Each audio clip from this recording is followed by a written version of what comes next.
but there are definitely some things about this game that did not necessarily resonate with me. And one of the things was kind of the downsides of having a truly open world game. The game lets you go anywhere at any time, and as a result, there isn't a particular area or part of the map that I feel like I should avoid until I'm strong enough to take it on. And maybe that's their goal, right? Maybe the goal of Bethesda was to make a game as open world as possible and put everything else on the side. And as a result, you can go anywhere you want at any time you want. But because it starts repeating itself and there really isn't anything different about one dungeon versus another dungeon except maybe a couple leveled chests. That's Wolfgar. It starts feeling less like you can go anywhere you want. It starts feeling a little bit more like, well, it doesn't really matter where you go. You're not going to find anything particularly special there except for maybe a dragon wall. Damn it, Bori, why are you not Arngeir? Where the hell is Arngeir? Is he out back? So it doesn't necessarily feel like I have a sense of accomplishment. Other games usually get rid of this factor by putting in a monster, an enemy, in your way that prevents you from heading in. Even Morrowind did that, right? With Morrowind, there were Dwemer ruins, right? The dwarven ruins, and even some, I can't even remember what they were, but they were like temple type places. And there would be very powerful enemies standing guard there, preventing you from going in. So once I got properly leveled and was able to take those guys on, it felt like such an accomplishment to head inside those dungeons and get the better loot that was there. With Skyrim, there really isn't anything like that except for maybe the giants. But with the giants, I could take them on at a pretty low level, you know? And they weren't guarding anything at the end of the day. I have no idea where Arngeir is here. The giants weren't guarding anything. They were guarding a leveled chest. So it didn't matter what time I went to go see what was in the chest, it was kind of balanced with whatever level I was. So even though I had taken on this big bad giant, it didn't necessarily feel like that big of an accomplishment because I wasn't rewarded for it, if that makes sense. So as a result, there weren't any parts of the map that I felt I had to hold off on for a while until I got leveled enough in order to go there. Where the hell did he go? I swear I've been everywhere here now. Is there another part of this place that I don't know about? All right, either way. So there weren't any enemies kind of... Oh, is that him? Damn it, Arngeir. They are all in your debt. Word. We have felt the whisper. Thank you. Shriekwind Bastion. Give me your map and I will show you where it is. So either there's higher level enemies or they cut it off due to plot. Now, because this game wants to be as open world as possible, I think that cutting it off due to plot is a bad decision. But having high level enemies guarding places that they don't want you to go still sounds like a good idea to me in a game like this. So, strewn across the map, let's say you have the giants, right? The giants are the biggest, baddest enemy that I'm going to take on out in the world that aren't random. So, take the giants, and... Oh, that's a Spriggan. Oh, Spriggan Earth Mother. You're a big one. You are big. All right, down you go, though. So take the giants and put them in front of a cave with some higher level chests. So I either need to sneak around the giants to get to the chest, or I need to defeat the giants, or I need to do something with the giants. And because they're a higher level enemy, it feels like I have accomplished something by getting behind them and getting access to this treasure chest, right? Something like that. But the game doesn't really do anything like that. There are no really better chests than any other chests. There are, well, like 2 levels of chest, but they're so common that it doesn't necessarily feel... I don't think there's going to be a way that way. It doesn't necessarily feel like that big of an accomplishment when I find one of the higher level chests, because they're so common and usually at the end of a dungeon. Yeah, I need to get back up there. So as a result, I don't necessarily get a feel of accomplishment whenever I clear out a dungeon or get access to a treasure chest or kill an enemy. Speaking of which, I felt like the enemies in this game were relatively diverse, but at some point there was definitely a sense of... Is that a bear? There's something over there, but I'm going to ignore it. Just hearing things. The enemies in this game were, yeah, relatively diverse, but at some point it was just, oh, I'm going through another Draugr area. And because the Draugr became so common, right, I just started learning all of the Draugr, right? I know what a white is. They're not going to surprise me with a new Draugr at this point. And he was bugged out. He was supposed to come out of that, and he was just standing next to it. Or the mages, right? There were the line of mages. And once again, it didn't necessarily matter where you went to, you were going to find the same caliber enemies everywhere you went. When it comes to the battle system, I felt like... I said during the Let's Play that I felt that the battle system was too easy. And I stand by that. The game is too easy. They give you better equipment than you need to take on the enemies that they put you up against. They absolutely do. Right? By the time that I actually made Ebony for myself, Ebony had been widely available to me. Hell, by the time that I had access to... By the time that I had access to Dragon Plate, they started giving me Dragon Plate, right? They were giving me better stuff than what I had sometimes, and better stuff than I needed in order to win. But I think that the biggest factor in why I thought the game was easy is how simple the battle system became. It's programmed to have a lot of things in it, but they don't make me actually use any of it. And I think they do have to force you to use certain mechanics that they don't. For instance, the drain magicka, drain stamina. Those spells are pretty prevalent in this game. But I never really needed to use any of it. Oh, he's way down there. Right? There was no point in me trying to drain my opponent's stamina or my opponent's magicka or anything like that, even though it was available to me. Wait, Volkihar? Now you'll What are the vampires doing here? What are you doing here? Get over here. Frozen in place. So all of that was available to me. Yeah, I was hoping for stat increase there. But there was no need for me to use it. At the end of the day, I walked up and I hit people with my power shot, and that was pretty much all I needed to do.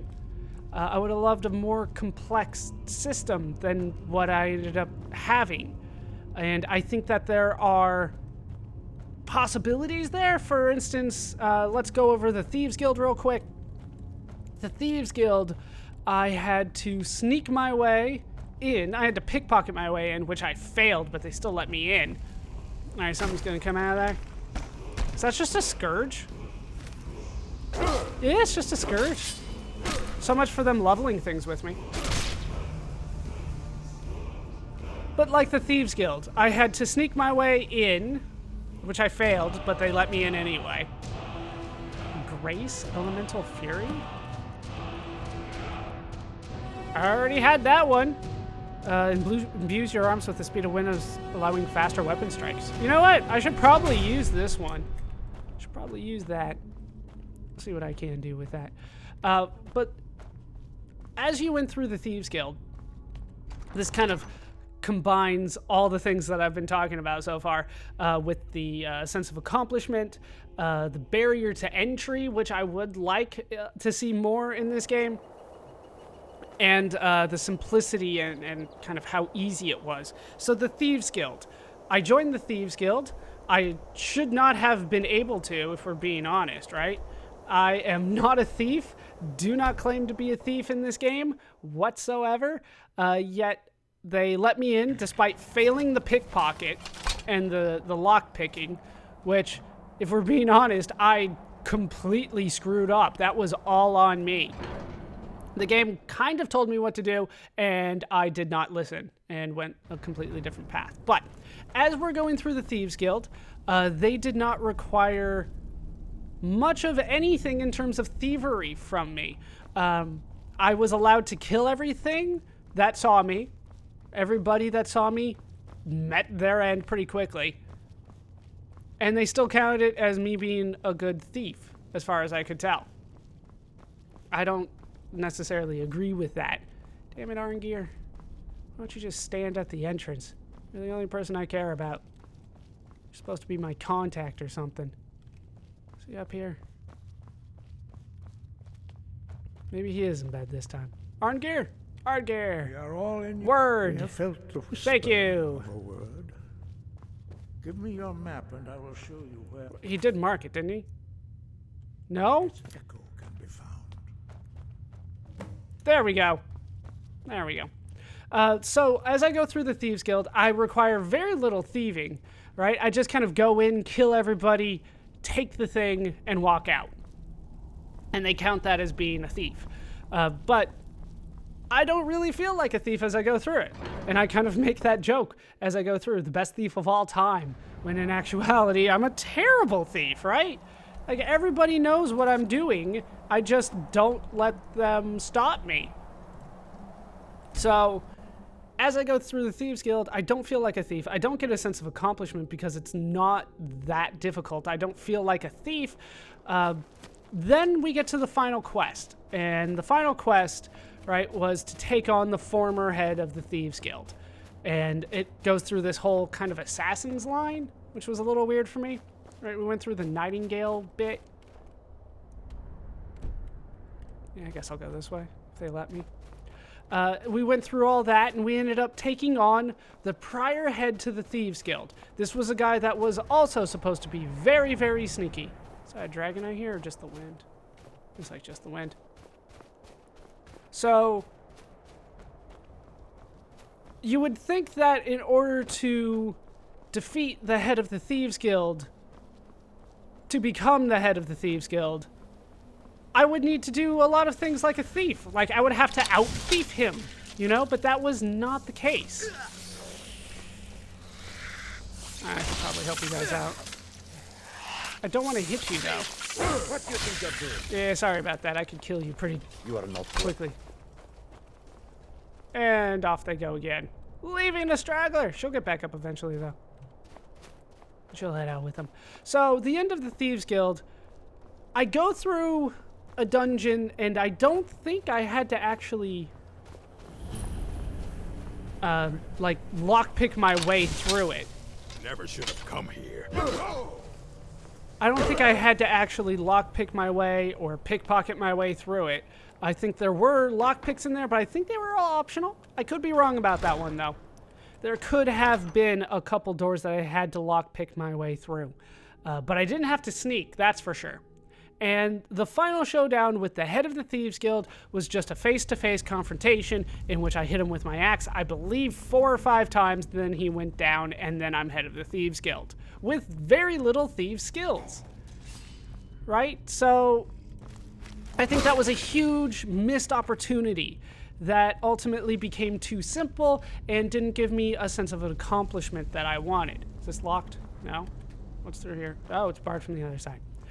So, the way that I would have preferred it, even though it would have been a lot harder for me, but I would have preferred it, was that I have to sneak my way through the dungeon. right? I have to progressively go through harder and harder doors that are locked. I guess. No, I'm not looting. I'm not looting. Except for maybe getting a points increase. Outside of that, I'm not doing any of that. I have to remind myself of this sometimes. But imagine I go through a dungeon and... Where'd he go? And every time I go to the next stage of the dungeon, there's a harder to lockpick door. Until finally, I have to go through a couple master locked doors in order to get to the final boss. I have to sneak through the room without him seeing me, pickpocket him, because he's got some, I don't know, some trinket that makes him invulnerable to attack, and then I have to backstab him in order to win. You know, like a thief. Right? But that's not what happened at all. I just walked up to him and killed him with like 3 or 4 shots. And I know some people say that I'm supposed to, as a player, increase the difficulty as I go through the game. That somehow the game designers can't be held responsible for making their own game difficult. I think I have to take this. Extreme Alchemy? No, I didn't have to take it. So where's the chain or whatever? Is it back here somewhere? Now we're back to the puzzles. Puzzles that were really just, let's see if you can find the thing. Best guy to puzzle. Maybe it's down here somewhere? I don't know. Barred from the other side too. So there was, I felt, a missed opportunity there. Same with the Mages College. Not technically the Mages Guild, but I always want to say that. The Mages Guild, I was not a mage, did not claim to be a mage, and they let me go all the way through the Mages Guild with the basic spells. The hardest thing to do was actually get in, which I could have done with a scroll if I had one, but instead I drank a potion that allowed me to use the magic to actually get in. After that, I never needed to use magic again. So I never needed to out-mage the mage that I was up against in the final bit. And I think, once again, that's kind of a missed opportunity to make the game kind of interesting and complex, and instead, I just walked up and hit it. Well, they gave me a staff. It was a little bit confusing for me, but ultimately, I made it through. Speaking of which, how the hell do I get through here? So, I felt like there were missed opportunities more than anything else. And that probably has to do with time limits, right? I'm not going to sit here and say that I don't understand. Really? It was right there. I don't understand the concept of time limits on game production, right? You're talking to a guy that still says he likes Xenogears despite the second disc being a storyboard.